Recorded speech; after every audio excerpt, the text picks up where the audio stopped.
এই জাদুবিদ্যা সত্য।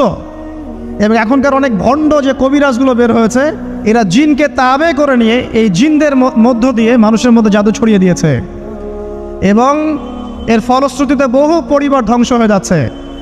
এই জাদুবিদ্যা সত্য।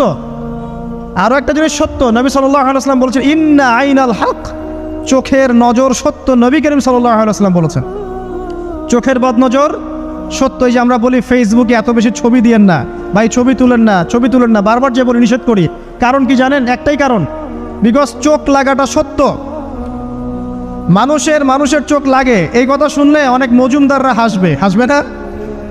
কথা বুঝতে পারেন নাই? কিন্তু এটা সত্য, কারণ নবী করিম সাল্লাল্লাহু আলাইহি ওয়াসাল্লাম যা বলেছেন সাদাকাল্লাহু ওয়া সাদাকা রাসূলুহুল কারীম। নবী যা বলেছেন, আল্লাহ যা বলেছেন চিরায়ত সত্য, এর বাইরে কোনো সত্য আছে? আচ্ছা দেখেন, আমি বললাম যে জাদুবিদ্যা সত্য। এই জাদুবিদ্যার চর্চা মানুষ করে, এখনও করে, এবং এই জাদু দিয়ে মানুষের ক্ষতি করার জন্য জিনের প্রয়োজন হয়, দুষ্ট জিন। এই জিনগুলোকে মানুষ তাবে করে মানুষের ক্ষতি করার চেষ্টা করে। দেখবেন এখন গ্রামে গঞ্জে শহরে সব জায়গায় ছড়িয়ে পড়েছে না?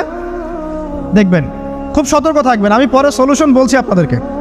আরেকটা বলেছি, নবী সাল্লাল্লাহু আলাইহি ওয়াসাল্লাম বলেছেন চোখের বদনজর এমন সত্য যে একটা উটকে এই রান্নার ডেকচির মধ্যে ঢুকাই ফেলতে পারে। মানে একটা উট খুব সুন্দর ভালো, আপনি দেখছেন মাশাআল্লাহ বলেন নাই, নজর লেগেছে, উটটা মারা গেছে দেন, তারপর তাকে জবাই করে খেয়ে ফেলতে হয়েছে। একজন সাহাবী গোসল করছিলেন, গোসল, এটা হাদিস সহিহ। এই যে আলেম ওলামা যারা আছেন তারা জানেন যে এই হাদিস সহিহ। একজন সাহাবী গোসল করছেন, তার গায়ের চামড়াটা খুব সুন্দর ছিল, একদম স্কিনটা অনেক সুন্দর থাকে না এমন কিছু মানুষ? আচ্ছা, এখন আরেকজন সাহাবী এই গোসল দেখছেন দূর থেকে, দেখে বলছেন যে কি চমৎকার তার শরীরের রংটা, যেন কুমারী নারীর মতো, অনেকটা এমন একটা কথা তিনি বলেছিলেন।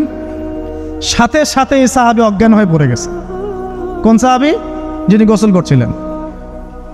এটার আপনি কোনো ব্যাখ্যা দিতে পারবেন না তো, এখানে কোনো সায়েন্স দিয়ে বা মেডিকেল সায়েন্স দিয়ে আপনি কোনো ব্যাখ্যা করতে পারবেন না। একটা ব্যাখ্যা দিতে পারেন, কিন্তু কেন সেটা হলো সেটা আপনি অ্যান্সার খুঁজে পাবেন না। তো নবী সাল্লাল্লাহু আলাইহি ওয়াসাল্লামের কাছে নিয়ে যাওয়া হলো তাকে।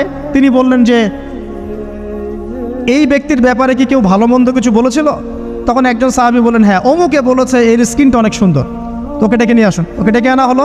ডেকে আনার পর নবীজি তাকে অনেক শাসালেন, তোমরা তোমাদের ভাইদেরকে কি মেরে ফেলতে চাও? তখন এই সাহাবী তো অবাক, আমি আবার কখন মারতে চাইলাম ইয়া রাসূলুল্লাহ? আমি তো মারতে চাই নাই, আমি তো খালি বলেছি যে তার গায়ের রংটা অনেক সুন্দর। তখন তিনি বললেন কেন তুমি সুবহানাল্লাহ বললে না, কেন তুমি মাশাআল্লাহ বললে না? যখন মাশাআল্লাহ বলবেন, সুবহানাল্লাহ বলবেন, নজরটা লাগবে না। আর যখন আপনি মাশাআল্লাহ বলবেন না, সুবহানাল্লাহ বলবেন না, দেখবেন নজর লেগে গেছে। আপনি বিশ্বাস করেন